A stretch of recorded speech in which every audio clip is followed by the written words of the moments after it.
Shalom Bapak Ibu semua, saat ini kita ada di khotbah minggu bersama Boksu Willy. Dan tema khotbah minggu ini adalah bangkit dari kejatuhan rohani. Setiap orang Kristen pernah mengalami kejatuhan rohani. Masa ketika hati terasa kering, doa terasa hampa, dan firman Tuhan seolah tidak lagi berbicara. Namun kabar baiknya, Tuhan bukan hanya Allah yang menyelamatkan, tapi juga Allah yang memulihkan. Mika 7:8 firman Tuhan berkata, "Janganlah bersuka cita atas aku, hai musuhku. Sekalipun aku jatuh, aku akan bangun pula. Sekalipun aku duduk dalam gelap, Tuhan akan menjadi terangku." Katakan amin.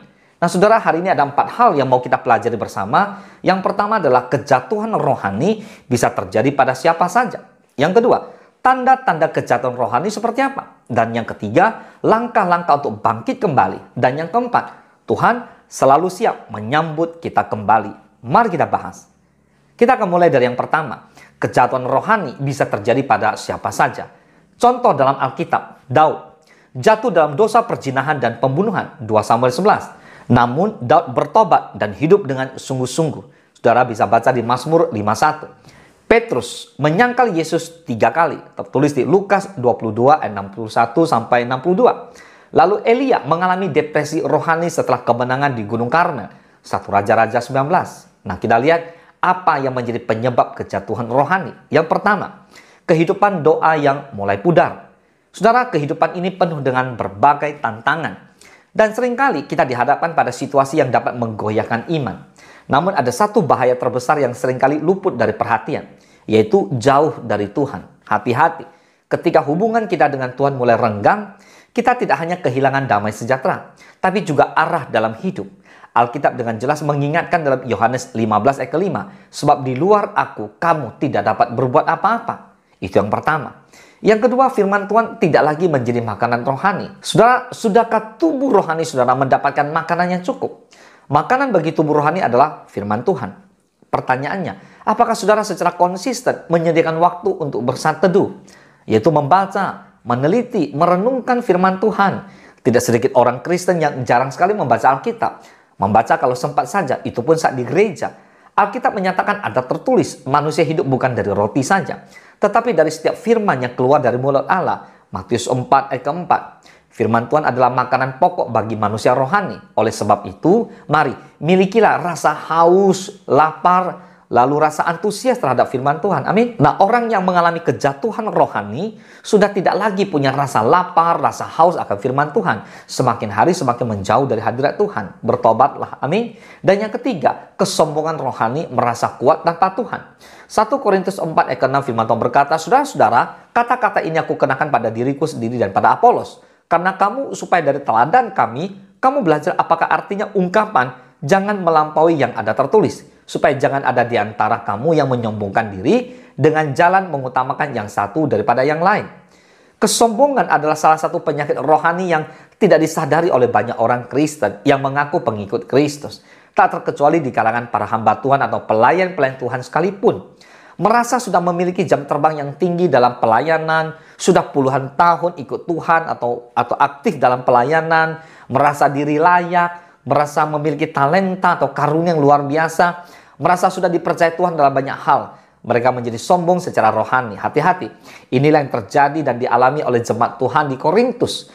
Nah, gereja di Korintus dikenal sebagai gereja yang memiliki program pelayanan yang baik, termasuk dalam hal pengajaran dan juga pewartaan firman Allah. Tapi kita apa yang terjadi? Banyak yang umat Tuhan yang karena terlalu lama melayani menjadi sombong. Hati-hati dengan sombong rohani. Amin. Dan yang keempat, tekanan hidup dan keletihan yang tidak diserahkan kepada Tuhan. Hari-hari ini banyak orang yang kehilangan sukacita dalam menjalani hidup karena berbagai tekanan, persoalan, masalah, pergumulan dalam keuangan, keluarga, pekerjaan, bisnis, usaha, sehingga membuat mereka kepala pening, stres, tidak tenang dalam hidup. Bahkan banyak persoalan yang makin berat menjadi sebuah beban yang luar biasa. Pikiran makin ruwet, berikutnya jiwa pun terganggu. Dan dalam jiwa ada tekanan, ada beban yang membuat jiwanya menjadi tertekan dan tidak ada sukacita. Oleh sebab itu, apa yang harus dilakukan ketika jiwa tertekan oleh berbagai persoalan? Mari serahkan, berserah, dan berharap kepada Tuhan. Nah, terkadang Allah memakai masalah-masalah untuk menarik kita lebih dekat, lebih mengerti, lebih mengetahui akan dirinya. Belajarlah dari pengalaman-pengalaman, belajarlah dari kondisi yang paling indah, yaitu saudara pada waktu kita intim dan mendalam adalah masa-masa yang sulit itu, yaitu beban berat dan seolah kita ditinggalkan Tuhan, padahal enggak. Daud memaksa jiwanya untuk tidak tertekan dengan cara apa? Di tengah masa-masa yang sukar, supaya berharap kepada Tuhan, supaya jiwanya menyembah, jiwanya memuji Tuhan. Ketika keadaan dan situasi tidak bisa dipahami dan dimengerti, maka mata kita hanya terfokus kepada Tuhan, memandang Tuhan. Itu jauh lebih bermakna daripada mata yang tertuju kepada persoalan. Berharap, bersandar, bergantung sama dengan mengandalkan Tuhan untuk menolong, melepaskan, dan memberi kemenangan atas setiap kemelut persoalan hidup kita. Tuhan Yesus adalah pengharapan yang tidak pernah mengecewakan bagi kita. Hati-hati, akibat tekanan hidup dan keletihan yang tidak diserahkan kepada Tuhan, mengakibatkan seseorang bisa mengalami kejatuhan rohani. Lihat, kejatuhan rohani bukan akhir dari segalanya. Tuhan tidak pernah membuang orang yang patah dan hancur hatinya. Amin. Oke, sekarang kita lihat yang kedua. Tanda-tanda kejatuhan rohani. Yang pertama, hubungan dengan Tuhan terasa jauh. Saudara, banyak orang yang tidak sadar bahwa dia sudah mengalami kejatuhan rohani. Lihat tandanya, doa jadi formalitas, tidak lagi dari hati, hanya karena rutinitas saja. Lalu kedua, firman Tuhan tidak lagi menyentuh jiwa, hanya sekedar baca, hanya sekedar dengar, tapi tidak merenungkan, tidak meresapi dengan sungguh-sungguh. Hati-hati. Lalu tanda kejatuhan yang kedua adalah tidak bergairah dalam pelayanan, merasa suam-suam kuku, merasa tidak dingin, tidak panas. Pelayanan udah jadi beban, bukan lagi merupakan panggilan. Yang ketiga, mudah tersinggung dan seringkali menyalahkan orang lain. Hati-hati. Hati ini sudah tidak lagi dikuasai oleh kasih Kristus, suka marah-marah dan sebagainya. Yang keempat, menghindari persekutuan. Saudara, iblis suka membawa kita ke dalam kesendirian untuk menyerang kita lebih kuat. Jadi pada waktu kita jatuh, justru kita harus datang ke dalam persekutuan, komunitas. Amin. Baik. Dan yang ketiga kita bahas sekarang adalah langkah-langkah untuk bangkit kembali. Yang pertama, akui kejatuhanmu dengan jujur kepada Tuhan. 1 Yohanes 1:9 dikatakan, jika kita mengaku dosa kita, maka Ia adalah setia dan adil, sehingga Ia akan mengampuni segala dosa kita dan menyucikan kita dari segala kejahatan. Jadi jika kita mengaku dosa kita, maka Allah itu setia, Allah itu adil. Dia akan menerima kita apa adanya. Mari bangkit dan mulailah dari kerendahan hati, bertobat dan datang kembali ke mezbah Tuhan. Katakan amin. Yang kedua, kembali kepada saluran utama kekuatan rohani, yaitu doa pribadi yang sungguh-sungguh, merenungkan firman Tuhan atau lakukan saat teduh setiap hari, persekutuan yang sehat dan saling membangun. Ada amin. Dan yang ketiga adalah bangun kembali altar penyembahan pribadi. Bangun persekutuan yang karib dengan Tuhan, yang intim dengan Tuhan. Mazmur 51:12 firman Tuhan berkata, bangkitkanlah kembali padaku kegirangan karena selamat yang daripadamu, dan lengkapilah aku dengan roh yang rela. Nah, bangkitkan kembali sukacita keselamatan. Berdoalah, mohonlah kepada Tuhan. Amin.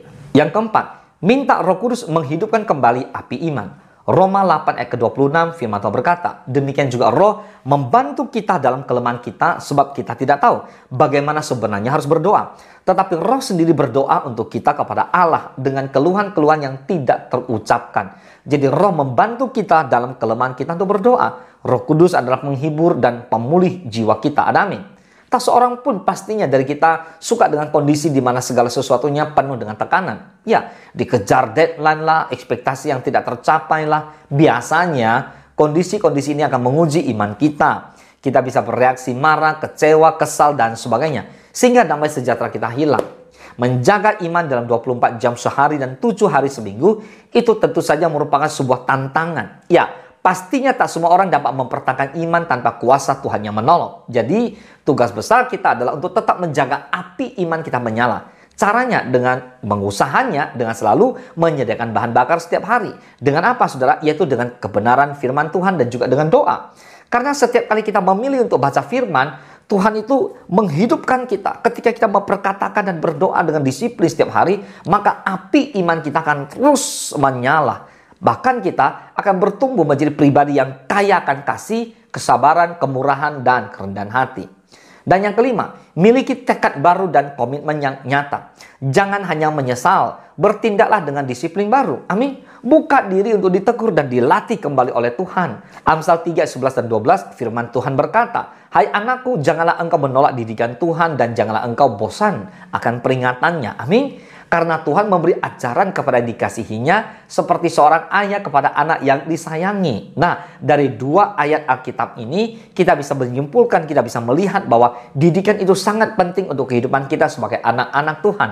Setiap kita pasti mengalami didikan daripada orang tua kita agar kita memiliki karakter yang baik. Terlepas dari bentuk didikan dalam keluarga kita masing-masing, didikan itu sangat penting untuk menata diri kita. Demikian juga dengan Tuhan. Kita tahu bahwa karakter Tuhan selain pribadi yang pengasih, penyayang, juga pribadi yang maha adil. Tuhan tidak segan-segan menghajar kita ketika kita melakukan kesalahan atau dosa. Tujuannya adalah supaya kita semakin bertumbuh ke arah yang benar sesuai dengan firman-Nya. Nah, Bapak Ibu semua, Tuhan mendidik kita sedemikian rupa supaya kita tetap berada dalam rencananya. Apabila saat ini kita menerima didikan Tuhan, bukan berarti Tuhan tidak mengasihi kita. Namun sebaliknya, justru Tuhan menganggap kita sebagai anak yang dikasihinya. Seperti yang tertulis pada firman Tuhan tadi. Oke, yang keempat, Tuhan selalu siap menyambut kita kembali. Nah, saudara, Tuhan bukan sedang menghukum ya, tapi menantikan pemulihan. Lukas 15 ayat 20. Maka bangkitlah ia dan pergi kepada bapaknya. Ketika ia masih jauh, ayahnya telah melihatnya. Lalu tergeraklah hatinya oleh belas kasihan. Ayahnya itu berlari mendapatkan dia, lalu merangkul dan mencium dia. Lihat, seperti bapa dalam perumpamaan anak yang hilang. Nah, saudara, Tuhan berlari menyambut yang kembali, bukan menuduh. Amin. Nah, yang kedua, kejatuhan bisa jadi titik balik untuk hidup yang lebih berbuah. Petrus setelah mengalami penyangkalan menjadi pilar gereja, luar biasa. Daud menjadi orang yang berkenan di hati Tuhan setelah jatuh dalam dosa. Bapak Ibu semua, nah kesimpulannya, kejatuhan rohani bukan akhir cerita. Itu bisa menjadi awal dari kebangunan baru dalam kehidupan kamu. So, bangkitlah karena kasih karunia Tuhan selalu lebih besar daripada kejatuhanmu. Jangan biarkan dosa terakhirmu menentukan masa depanmu. Yesus tidak selesai dengan engkau. Mari kita melakukan deklarasi iman bersama-sama. Ayo kita baca dengan iman. Aku mungkin jatuh, tapi aku tidak akan tinggal diam dalam kejatuhanku. Aku akan bangkit kembali dalam kasih karunia Tuhan dan hidup dalam kekuatan Roh Kudus.